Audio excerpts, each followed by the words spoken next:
For both of you I don't know guys. if you mentioned the smell. What's wrong with you guys? Sorry? You open a book, you smell it first. Oh, smell. is that a thing? Most, Oh, gentlemen, yeah. no. I'm anosmic. I cannot smell. I don't know what Oh, that I'm is. sorry to hear that. No. I can't imagine a world without new book smell. That's horrifying. Is that a thing? Wow.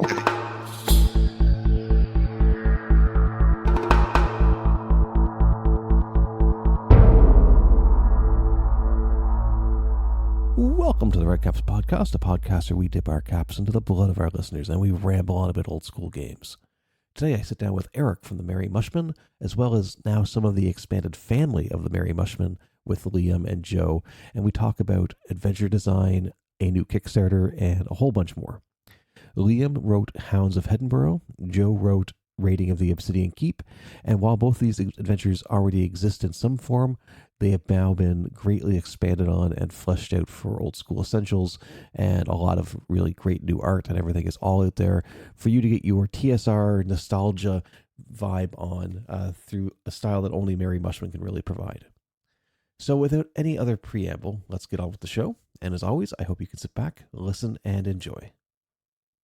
Ladies and gentlemen, I am joined by Eric, Liam, and Joe. I guess the greater, Merry Mushmen family kind of coming together here to talk about new Kickstarter they have going on, a couple of new adventures.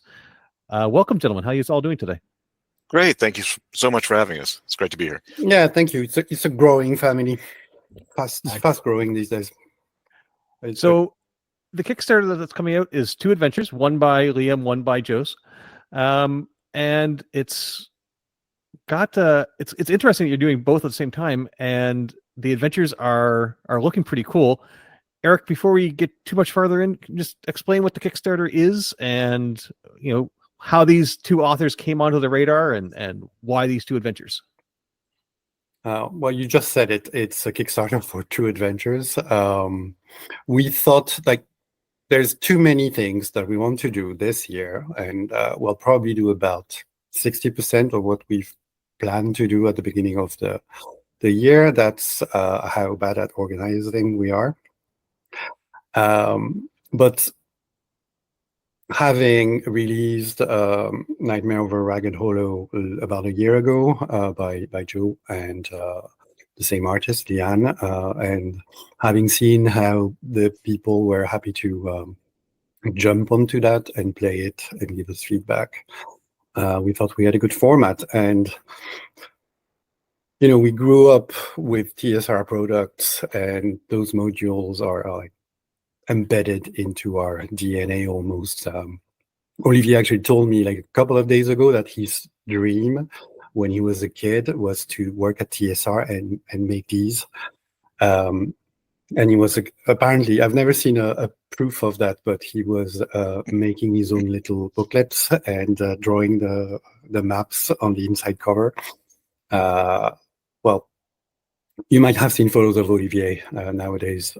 Imagine him at like 12. Happy little kid in the middle of the mountains playing with his adventures. So yeah, we're just making old school adventures.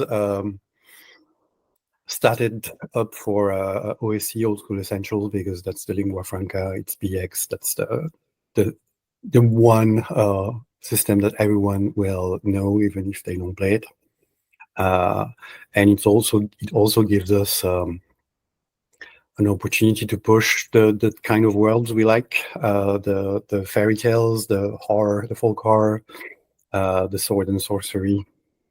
So it's a good way. It's a efficient way, I would say, because it's only 72 pages to push the OSR we like outside to other people who like what we like.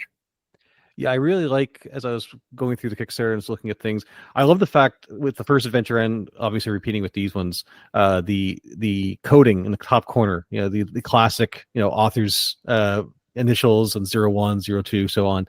I love the fact that you guys are doing that, and the slip cover is fantastic. It's incredibly nostalgic. But let's chat with Joe right quick. So Raiding the Obsidian Keep. Originally, Yes. This was a 5e adventure, I think, right? That you then converted to an OSR because it's pretty easy to convert between them. is there any challenges now? I would assume fairly straightforward, but you let me know. Making it OSE compliant, getting it statted for OSE and that sort of thing. Oh, no challenge at all. When I'm writing my material, I write it in my head, or my first drafts are all system agnostic. I'm not in love at all with 5e. I've been playing it for a very long time because it is sort of ubiquitous, and it's fine, and a lot of people want to play it, which is fine. But I personally really like rules lighter systems, and I've recently fallen in love with Into the Odd and Cairn. OSE is also a great lightweight system that has a lot of nostalgia flavor for me. But when I'm writing my material, all of it, even to this day, it's usually system agnostic until I hit the very end of the publishing process, and I have to actually put all the mechanics in, and I do that last. So adapting for OSE was pretty easy and straightforward for me. And this one's been out for a little while. It's gotten the best review from our friends over at 10-Foot Pole. How is it coming back after having written this a couple of years back and coming back to revisit it and expand it and everything else now? Was it something that was easy to get back into the same headspace that you're in, or was it almost have to go back and rerun it a few times again to get yourself back into that vibe, or how'd that go? It was easy to get back into the vibe because it's the vibe a lot of my material is in, which is chaotic, dark. There's usually a mystery and a plot and a lot of rich characters. So that was all very comfortable. It wasn't outside my wheelhouse by any sense. And what we talked about when Eric and Olivier were talking to me about doing this new remastered edition, I instantly knew exactly what we would do to punch it up and add to it and expand it, which was the castle at the end. When I was writing the original version, I was more focused on exploring this damaged landscape, this battlefield, and exploring the survivors and the factions that came out of that. And then arriving at the castle was almost an afterthought. It was just something that was almost tacked on. So it was obvious that for this new remastered edition, we would create a fully mapped out, room by room, level by level exploration event with the new castle, which I was very excited to do. I've been meaning to do a serious old school castle for a very long time. This was a great opportunity to do that, and I had a lot of fun doing it. Yeah, so punching it up, you guys essentially doubled it in size almost, from page count? Yeah, I would assume.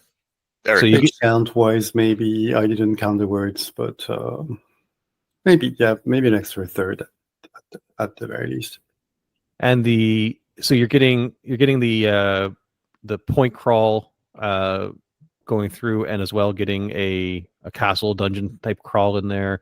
Is there, if you had to kind of describe it for somebody coming in terms of like, this is the type of game style you'd expect out of it, what would you put it down as? Is it more of an exploration? Is it more of a deep dungeon crawl? Obviously, maybe at the end with the castle, but in my mind, a lot of these adventures are about exploring a space and discovering the history and the mystery about how it became what it is right now.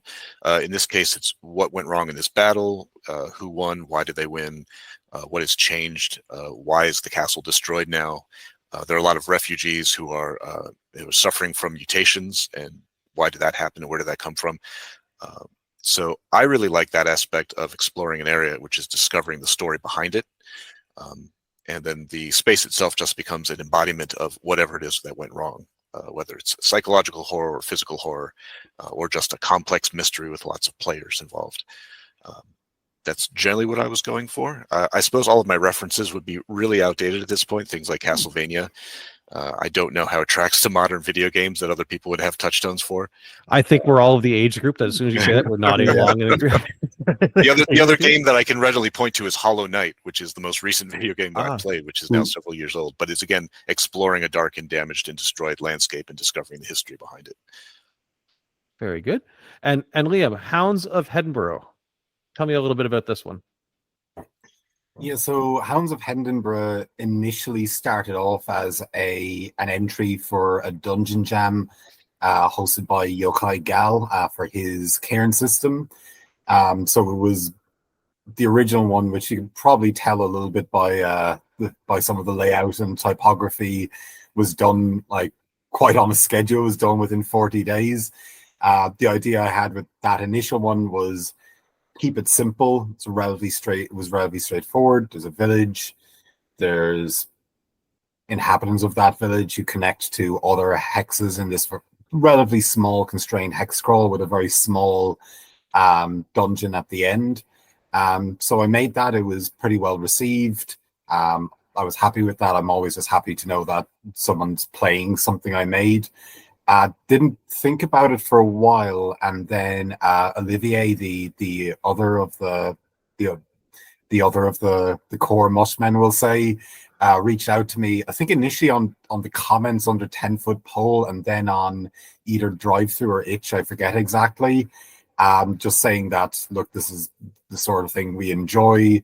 Would you be interested in doing something like that? So I came back with a proposal to substantially expand it, make a much larger sort of hex crawl sandbox adventure, and 7 to 8 months later, yeah, here we are kickstarting it. So yeah, so you went through a game jam. What's the process? I've never participated in one. What's your time schedule like on that? Like, is it you said it was 40 days. So like, how are you prioritizing your time through a game jam versus how you prioritize your time now for a published work, which I guess also you guys probably had a somewhat of an end date that you were aiming for in order to keep the Mushman's schedule going along. It's not that different. Normally when I'm working on something, if I get into the kind of the rhythm of it, I just I'm hyper focused until it's done. Not always, not everything kind of comes together like that. But yeah, you just have to be very, very lightning focused, I guess, and just kind of commit to shaving off some hours of leisure time in order to do it, And this one also has been beefed up quite a bit from the original game jam one. This is like 2 to 3 times longer at this point. Mm-hmm. What would you say is the most significant addition to the adventure now as opposed to previously? Well, I mean, it's 3 times larger for one thing. The original one just had a single kind of 9-room dungeon. There's now 3 dungeons, each larger than that original centerpiece. So the biggest one this is much more focused on being. There was a hex scroll in the original, but it was really just, to have some stuff going on between point A and point B. Whereas this time, the hex scroll, the sandbox, there's just a lot more going on, a lot more people to meet, events that can transpire, trouble to get into, factions to interact with. So it's much more of a large sandbox kind of hex scroll, which is really my favorite kind of thing to do when it comes to OSR stuff. That there's nothing wrong with other things, obviously, but things like Luke Gearing's Wolves Upon the Coast, mm-hmm. things like that are really where I think OSR kind of finds its favor, because it's just the sheer openness and vastness and just letting your PCs run along and see what trouble they get into, Yep. And similar question for you, I guess, in terms of going from Karen to going to OSE, fairly straightforward in doing the conversion, or was it that you have to rethink a little bit of balancing or anything along those lines at all? No, it wasn't a huge deal to convert it. The stat blocks for OSE are a little bit more involved, but otherwise, at the core, they're still rules light, roughly BX-ish. So no, it wasn't too difficult changing them over. Oh, very cool. Eric, the Mushmen, especially on this project, you guys are incredibly going international across borders. You've got Irish, Scottish, French. The artist is from Brazil, I think I saw. It's becoming a worldwide thing that you have going on.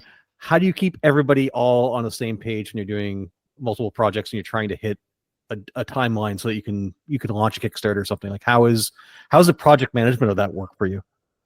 That is very simple. We don't. we fail at we have deadlines, and then we realize it's not going to work. So okay, let's reconvene next week and do another schedule. And the second time usually it works. We should really hire someone to tell us what to do, because too many things. Too many ideas, too many balls in the air. But otherwise, you just have to find the people who are interested and enthusiastic about the job. No one is doing this, to to get paid at the end of the week, even if everyone gets paid at the end of the Kickstarter, hopefully. But it's like everyone is super happy about what they're doing. Olivier is going mad scientist about his layout and doing illustration briefs. And I don't, I have never seen any of these briefs. I don't know if he talks face to face with the artists. In the case of Bruno, I don't think he does, because I know Bruno doesn't speak English. But it's always like super on the ticket, like it's always perfect. And I just remind the authors that they have stuff to send, and usually it's them reminding me that I'm supposed to get feedback about what they wrote. So it's not that hard, really. So Liam was mentioning there a second ago that Olivier had seen the work on 10-foot pole or on Itch and reached out. How are you guys choosing which authors you're reaching out to? So Joe, you've already had a relationship with from the previous adventure. Liam was this way. So how are you guys picking projects that kind of have the Mushman feel to them, have that fairy feel, the folklore type feel to them? Pure gut feeling, really. We run into something, we see a review. I think in the case, having talked with Olivier yesterday, I think in your case, Liam was just like looking through Itch for stuff and found your adventure and read it and then decided to run it the next night. Joe, I think it was from Bryce's, or maybe I had seen mention of the hundreds of things you've done before. And it's when you read something, you read an adventure and you were like, that would be great, it would fit in my campaign, or even that would be great, doesn't fit in my campaign, I'll just start another one.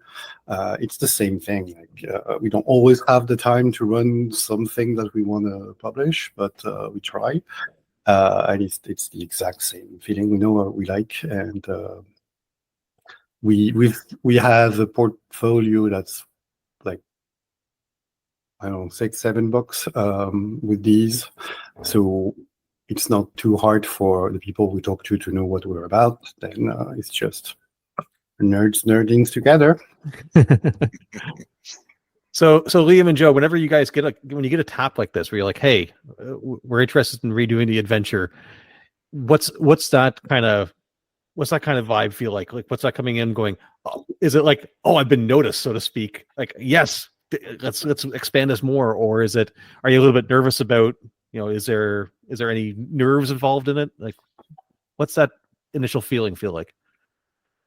I mean, it's a bit of both. And for me, anyway, it was initially, oh wow, because I'd seen the Kickstarter for Nightmare Over Ragged Hollow. It's sitting next to me right now, actually, and really just love it. Both the actual adventure itself, but obviously the layout, the sort of the high standards that the design uses, the fold out stuff, and then shortly afterwards there's a little bit of nervousness that, okay, it's a great opportunity, but also, these are $100,000 plus Kickstarters sometimes. It's a very high standard to meet, but no, it's good in the sense that I think one of the most positive experiences from doing this is working with editors. I normally don't like being edited, but in this case, it was all the suggestions were almost uniformly positive, all added to the adventure, were stuff that I wouldn't have thought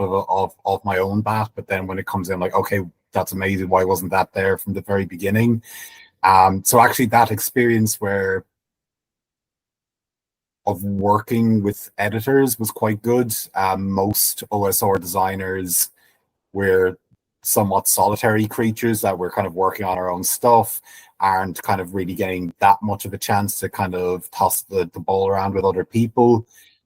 So yeah, it was a mix of both, but the experience of working with an editor, working with other people on it, was very positive, Excellent. And Joe, anything to jump in on that? Oh, I'm always just astonished when anyone knows I exist. So I'm always surprised, no matter how long I've been creating material, writing books or writing D&D material. anytime anyone notices or wants to talk to me, that's exciting enough as it is. But no, I feel incredibly privileged to get to work with an amazing team of artists, Olivier's layout and Leon's illustration, to contribute. I feel like I'm just a tiny piece off to the side that's putting in these words, and the real cool stuff is being done by other people. And again, I'm just flattered to be a part of the collaboration with all these cool folks. Okay, so now, so Liam and Joe, I've muted Eric so he can't hear you. So now you can all tell him exactly what was really like. No, I was kidding. But it's awesome to hear that you guys. Now listen to the podcast. I'm intimidated by how handsome he is. Oh shoot, he's still listening. No, it is awesome to hear you guys having a good experience, and I hope that's able to expand as the Mushmen find more adventures and more authors to jump in. What are you two looking forward to the most when you actually get your hands on the physical product at the end? So what is going to be shipped out to folks? What is it that you think is going to be the most meaningful part of holding it in your hands for the first time, or what are you going to be diving into right away? Bruno's art. Bruno Prosecco, who's the artist for Hounds of Hindenburg. Leanne is also obviously incredibly talented, but Bruno was just impressed with how much they were able to capture the feel I was going for. Also just a tremendously talented artist. There's just so much of the atmosphere and the tone of the adventures coming from his artwork. People should go onto his Twitter or his Instagram, not just to see the stuff for this, but his other stuff. So without a doubt, seeing Bruno's art in print, I can't wait. Just really can't wait to see it in person. We've linked some of his webcomics on the Kickstarter, which is an excuse for you to follow the link. But like some of that stuff is just jaw dropping. Like it's he's very creative. Yeah, getting to see the final product is exciting in itself, because during development we only get to see sometimes some rough drafts, some rough sketches of the art long before it's final, and even stuff like the layout of the maps and things. It's all very rough, so I won't see the final usually until everyone else sees the final, and that's as exciting for me as it is for anyone else. For both of you guys, I don't know if you mentioned the smell. What's wrong with you guys? Sorry? You open a book, you smell it first. Oh, smell. is that a thing? Oh, gentlemen, yeah. no, I'm a nosmic. I cannot smell. I don't know what that I'm is. sorry to hear that. No. I can't imagine a world without new book smell. That's horrifying. Is that a thing? Wow. Okay. It's now here's the real Really question: sorry. is it new I'm book? sorry. What's better though, new book smell or going into a really old classic used bookstore and opening up a tome that hasn't been touched in forever for the first time? Tough choice. Yeah, I mean that it's rough there, right? They're different, very different. Liam and Joe, the two adventures, they take you through. Is it levels 2 to 4? Is that what's?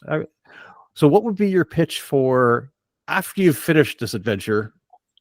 Where should the characters generally go? I mean, obviously it's OSR, so you're going to kind of follow where the players themselves want to go. But if you were going to try to give some advice on where players should go after they finish the adventure, or if you would prefer what they should do leading into it for their level 1 stuff, what would that be for each of these adventures?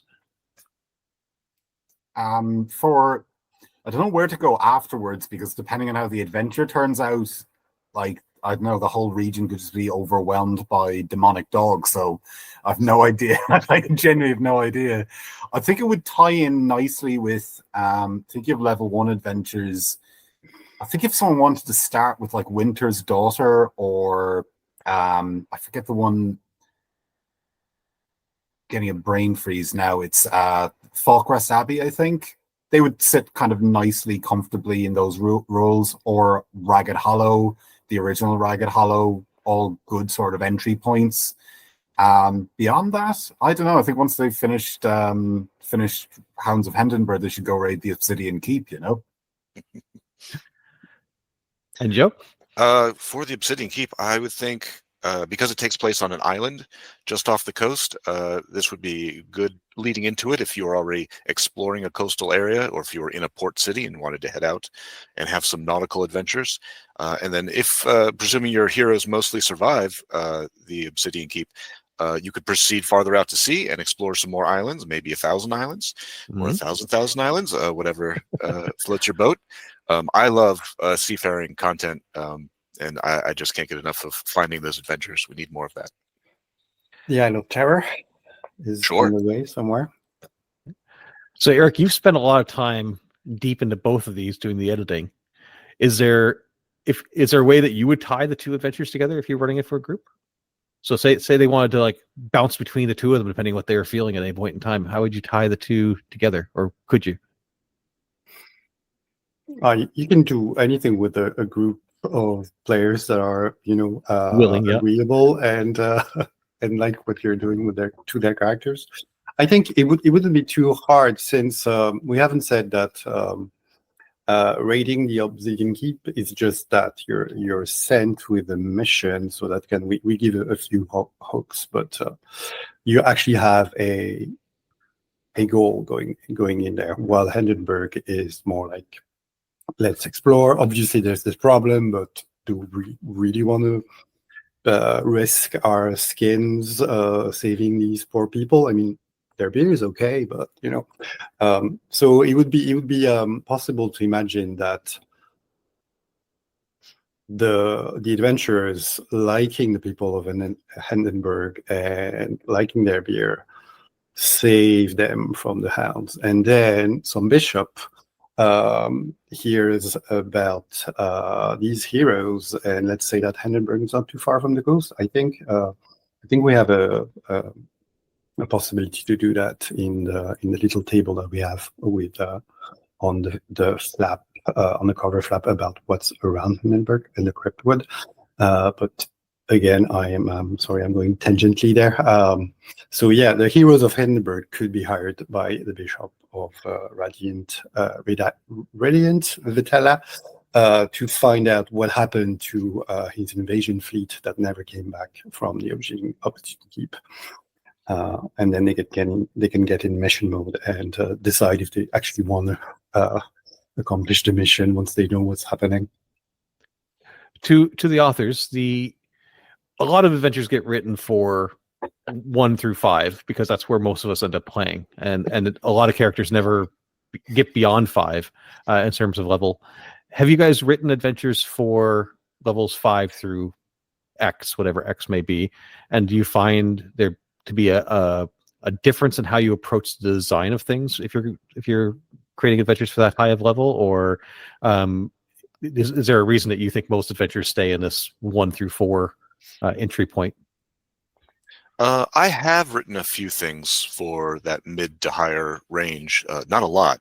The only one I can think of off the top of my head would be the Orbital Vampire City, because that seemed dangerous enough. I personally am a big fan of sword and sorcery literature, and in all of those stories, the heroes never become any more complex or powerful or superhuman than they were at the beginning. Conan is still just a guy that you can stab, no matter how many adventures he goes on. And that's also true in Lord of the Rings and other types of fantasy, that they're all still just people. They're not becoming superhuman, which is easier for me to relate to. It all comes back to Indiana Jones. He's still just a guy, no matter how cool he is. And that aligns more with the first 5 levels, where you're much squishier. You're more similar to a lot of your enemies, which are bandits or guardsmen or what have you, or goblins. So I think that's just more familiar for a lot of us that love the literature and the culture and the genre. And I think it just becomes a lot more challenging to think of ways to challenge a higher level hero, because they have more world bending abilities. They can step through time and space. Suddenly walls and doors are no longer obstacles. They can control the elements. So you have to think more broadly and create stranger and stranger problems and mysteries for them to explore and to confront. And that steps, I think, beyond the kind of literature that a lot of us are coming from. And you have to be, I would guess, I'm just guessing, that you have to have more of a grounding in maybe superhero literature or something else that is maybe a little more gonzo or more world spanning than the kind of kicking down a door and fighting for your life that we're familiar with sword and sorcery. That's just my take. Yeah, I agree completely with the shared background, the shared knowledge, shared literature shaping it. I think what you described also accurately describes why we don't see as many sci-fi or horror genre-based RPGs being nearly as popular as the fantasy ones, exactly for that reason, in terms of what the populace's mental picture of that genre is differs much more greatly for those. Liam, your thoughts on that? I do have something in the works. This is long term for a Pawn Bokulinga inspired adventure that's going to be for about levels 5 to 7. Yeah, I mean, the big thing I find with writing at that level is you have to have the spell list open next to you while you're designing, because it's at lower levels, and one of the reasons why in some ways it's more fun writing at lower levels. You put some sort of obstacle and it's down to party ingenuity, so you just have to know, okay, at this stage they're likely to have X, Y, and Z. It's less of an issue for me because when I play OSE, I play a slightly altered version where character growth slows down radically after about level 6. So the higher levels in my slightly tinkered with version aren't as powerful in, the necrotic gnome in the original old school essentials edition. But yeah, no, it is more challenging to do, but do have that spell list out in front of you, or it's going to be a wasted effort. I've been recently getting into a game from Free League called Dragonbane. I'm not sure if any of you guys have seen it or not. Absolutely. But it is a lot of fun, and it solves the whole superpower creep very well. At least I feel I haven't gotten enough time with it to see it for sure, but my read through it and my first little bit of play makes it really feel like it's not going to have the same sort of a power creep of a 10th level character is a god type idea. But yeah, it's been a lot of fun too. It's interesting seeing games from other parts of the world and how they kind of tackled these issues early on. But speaking of other games, the Merry Mushmen have a couple of games that are published. I assume these adventures run perfectly fine with crack, which is essentially BX or OSE. How does it work with the Black Sword hack though? Have you guys tried running it through those at all? We haven't. I would say it would probably work. You just would have to on the fly convert the creature stats. You can in Black Sword hack. Your characters are a bit more punchier right off the bat. We just said about level 1 to 6, and I think Black Sword hack would be a level 3 to 9 from the inequivalent old school D&D. The characters get powerful, especially if they have like powerful allies. What would Elric of Merry be doing if he didn't have Ariok in his corner? But they start strong enough that they could just like say raiding a keep without with like possibly some demonic chaotic magics happening. Hopefully didn't come back. Yeah, we'll do it. What's the pay? And they would probably just venture into the Cryptwood after being asked by the good people of Hindenburg to try and find where those hands come from without thinking too much. It would probably be hopefully, because it's a sword and sorcery game, but it would probably be a more sword and sorcery experience. I'm kind of hoping, but I haven't tried. It might happen at some point. It's a good idea. The a book from Merry Mushmen that I really enjoy, and I'll hold it up for here, but for the folks that can't see it, is the Folklore Bestiary. For each of you, if you had to put one of the fabulous monsters from this book into the adventure, if you're familiar with it, if you're not, feel free to just pass. But is there a monster that you think you would take from this and stick in the adventure and it would make sense, or would just be an interesting twist? And I know I didn't give anybody prep on this, so pop quiz time, but there's an easy one because Liam, I know you referred to Black Chuck, the black dog of British Isles folklore as an inspiration for the Hounds of Edinburgh, and Black Chuck or the Shuka is in the folklore bestiary with an interesting James Holloway wrote that. He drew on different sources, some saying that it's the dog of the devil and he's gonna burn down churches if you're celebrating mass on the wrong day, but it's also the nice little the good phantom hound boy. I would probably have written this better. You know what I mean? The good boy demon hound that that guides you out of the fern when you're losing your way and are in risk of drowning after having drunk too much at the pub. But that was the obvious one. Sorry, now guys, you have to. Yeah, you took the easy one. Now you're gonna make them have. Yeah, okay. Liam or Joe, either of you guys want to go? I'm not familiar with the bestiary. I don't have it in front of me.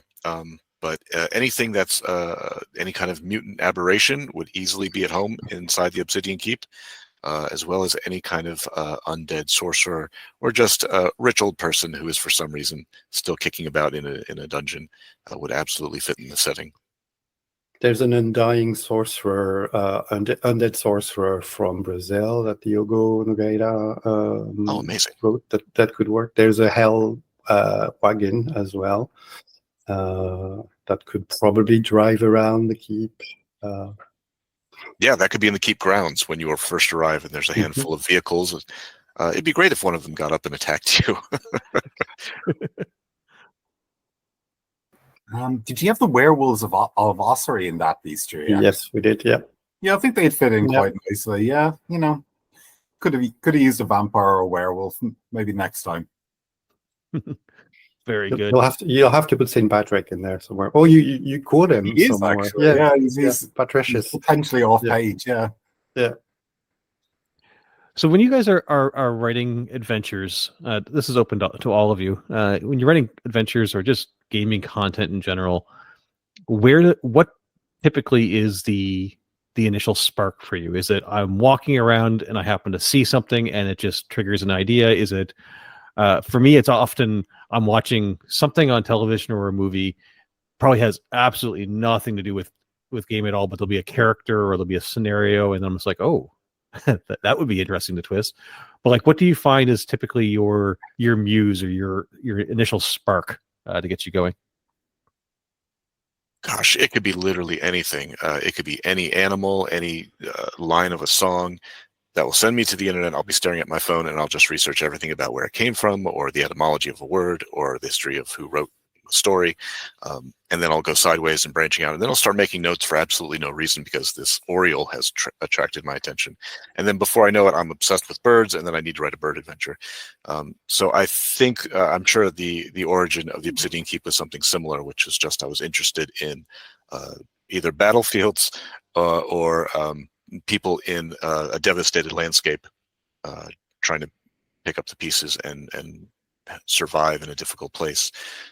And then that probably, as always it does, it crossed paths with just the law and chaos of Elric of Melnimide that shows up in all of my thoughts for no reason. So I needed some chaos and some mutations. And then I needed some heroes, and it just keeps building. And then I realized, oh, this should all be an adventure. This is all one thing. And it all gets welded together. So deep into rabbit holes you go, and then something comes out the other end. Some end, yes. Liam, what about you? It's either other media. I mean, the first thing I ever wrote as a DM ever, which was for 5th edition, maybe 5 years ago, was inspired by a Werner Herzog documentary. So a lot of times weirdly for me, it's more film than literature that tends to spark ideas. The other thing is landscapes, just being in particular areas that have a particular feel to them. Like Hindenburg was very much... The idea started germinating when I was in southern England for a wedding, very kind of bucolic, sort of a tourist's idea of what rural England looks like. And sort of then the black shock of English folklore just kind of crept in. But yeah, so if anyone's playing Hounds of Hendonborough, it's loosely inspired by Sussex in England. So yeah, landscapes, other media, and then an idea starts and just starts germinating. Eric, what's your muse? What sets you off onto a creative spurt? I'm afraid I don't know who my muse is. They must be invisible. I think I think of a concept. Oh, I want to do colonial powers on an island adventure and see where it leads us.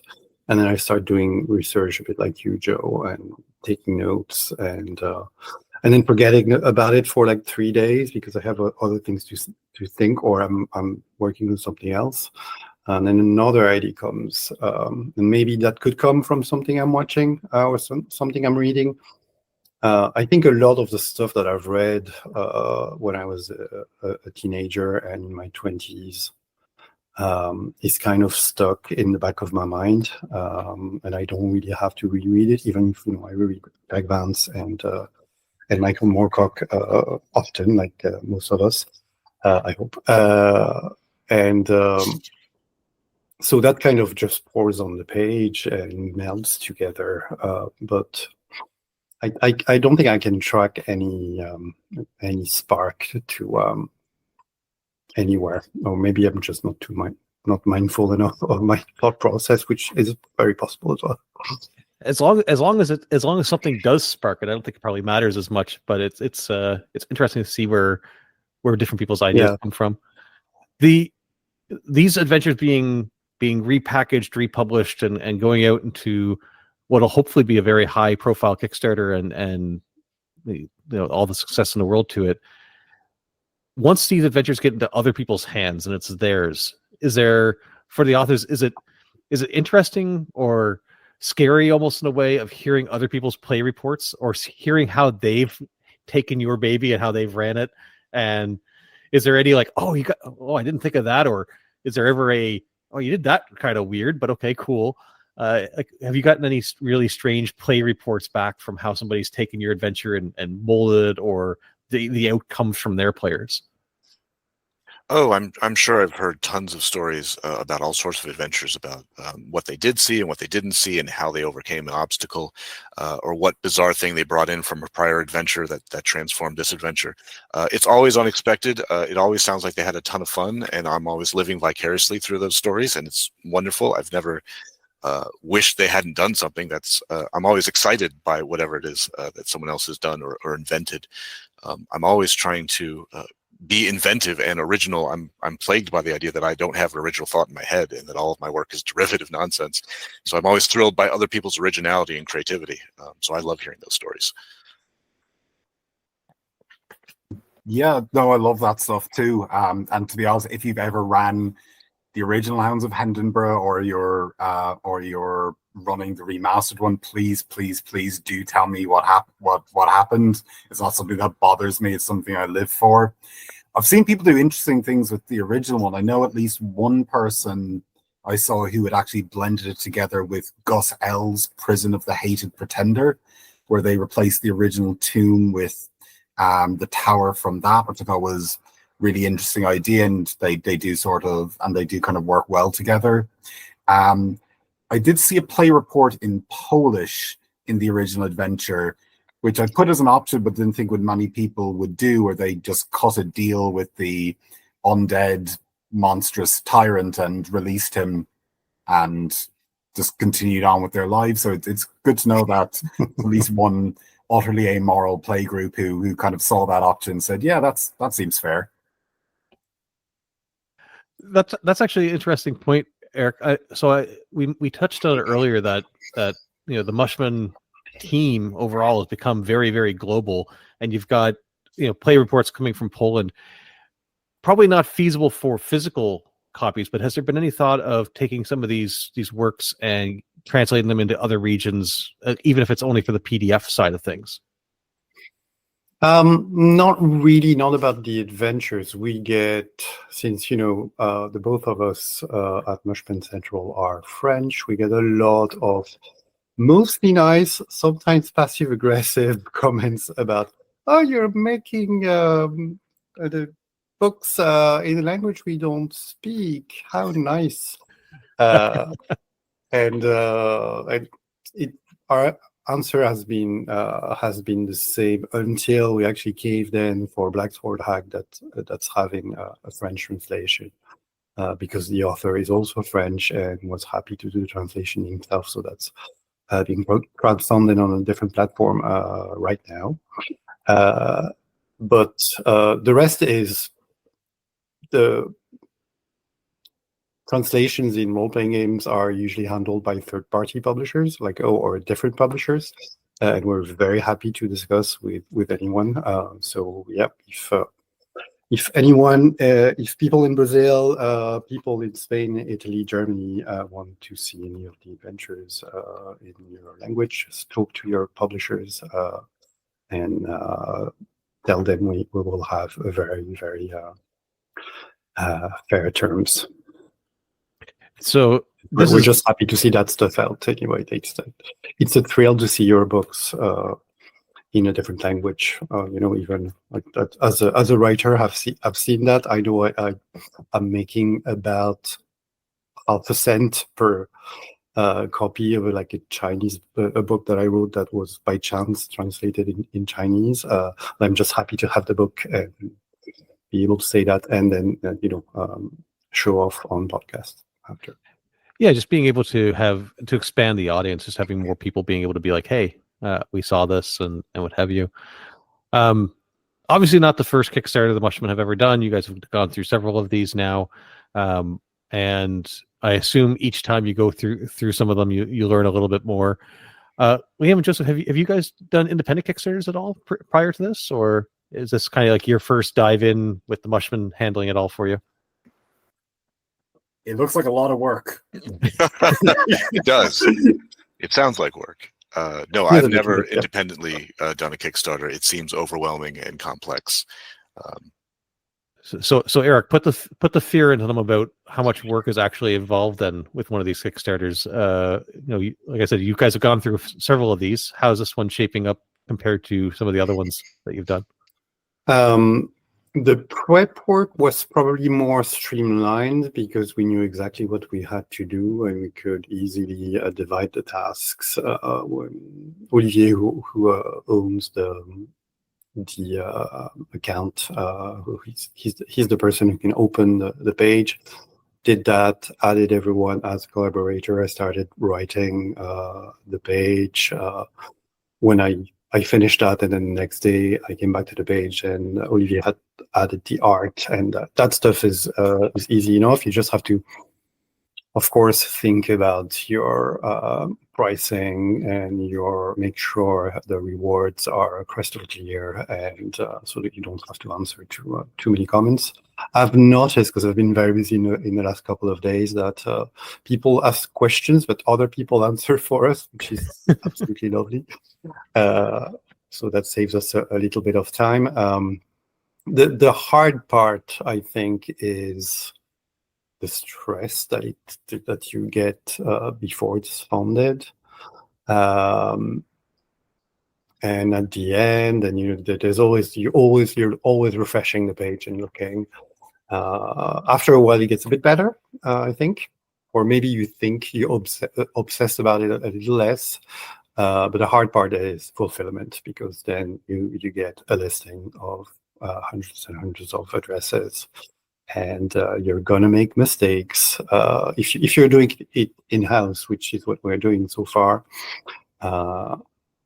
it's a lot of work. You need to hire helpers, and I can say that because I'm never involved being in a different country. You never have to drive to the post office. Maybe this time I will fly back to the Pays Basque and offer to help. Oh, I hope Olivier doesn't hear that. Why did I even? That's late on a Saturday night. I'll I'll pretend it was AI. So yeah, I think that's the hardest part of the work, and then a little bit of customer service after the fact, because you will have trickling in some emails about people who haven't seen anything. Some people will get worried 5 days after we said we shipped, and they're on the other side of the world, and please wait. But some people will say nothing and then timidly comment somewhere 6 months later, and we're like, man, should have said it earlier. We would have sent you another copy. So yeah, is long- shipping kind of still the biggest hurdle for getting through this? Like Yeah, just physically yeah, getting the product shipped out?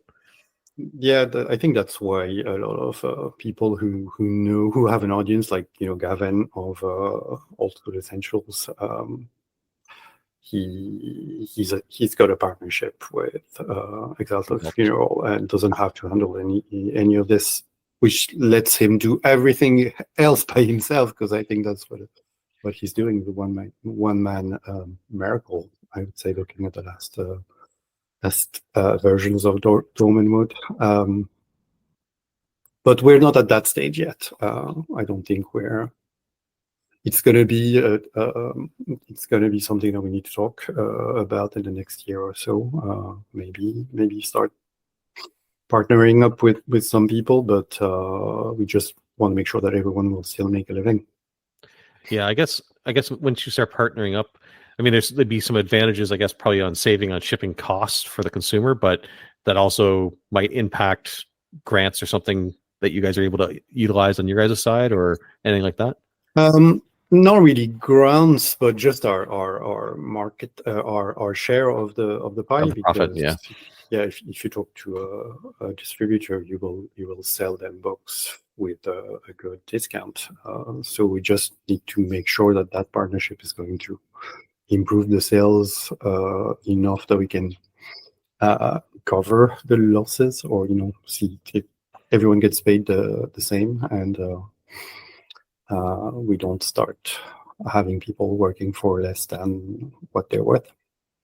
And if anybody has any sort of you mentioned customer service being a big part of it. If anybody has an issue or anything during fulfillment of any of the Kickstarters, where do they reach out to you at? So you can get to our website and fill a form and send an email, but that gets to Olivier, and Olivier is very busy and doesn't always see his emails. We have a Discord server that has a handy customer service channel that I get notifications from, and then from there we can discuss, and then I can send some stuff to Olivier, and I have a nice little queue for him set up, so he can see once a week. He can check, put some stuff in the envelopes, and then drive over to the post office. So maybe I'll send you the link. Yeah. Send me any links. I'll include everybody's but- links in the description. But yeah, definitely drop me an email with the links, and I'll have them all in the description. Thank you. Let's go around the table, so to speak. So Liam, what adventure is percolating in the back of your head now, as far as your next one, or what sort of creative muse are you, or to put it in Joseph's terms, rabbit hole have you fallen down to create something here soon? And as well, where would people go to find your past and future works if they want to find more of your creations?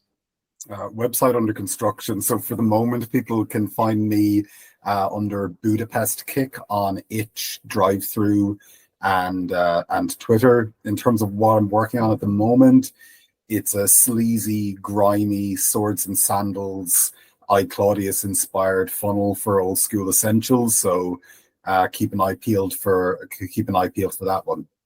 A funnel for Old School Essentials, nice. Yep. Joe, what about you? I'm working on a new game which combines the rule set from Into the Odd and Cairn with Emmy Allen's Depth Crawl system, and it is a seafaring adventure game where the farther out you go from home, the more bizarre and interesting and dangerous the islands become. It's called the Undying Sea, so it's full of undead creatures as well, and leviathans and other things. I've been thinking of it as Jason and the Argonauts meets Pirates of the Caribbean. in terms of swashbuckling fun and strange mythological creatures. So I'm working on that this summer with a lot of cool artists, and hopefully it materializes before the end of the summer. And if folks want to find out about anything I'm working on, you can check out my website at josephrlewis.com. And then I'm on all the Discords. You can probably see me there as well. Excellent. And Eric, now that this Kickstarter has launched, when does it end, by the way? Because I guess we didn't talk about when it wraps up. I think it's 18 days from now. I should know. I think it's like 18th of June, 17th of June. So yeah, depending on when this airs, you will have a few days anyway. Okay. Yeah, this one I'll be bumping you guys up the schedule. So you guys will probably be coming out Monday or so. So on the 3rd. So the folks that are listening probably have about 2 weeks to jump in and get involved in that. What comes afterwards for Merry Mushmen though? What's the next project on a slate that's keeping you up at night? We have a few, but I think the next one that we have to get back to is Dungeon Inc., which is a translation of a French game called Donjons et Compagnie. But imagine you're in a dungeon, going from room to room and running into people, killing them and taking their stuff, except you're the monsters. The people you kill are the adventurers. They are your boss's clients because the dungeon is a big corporation.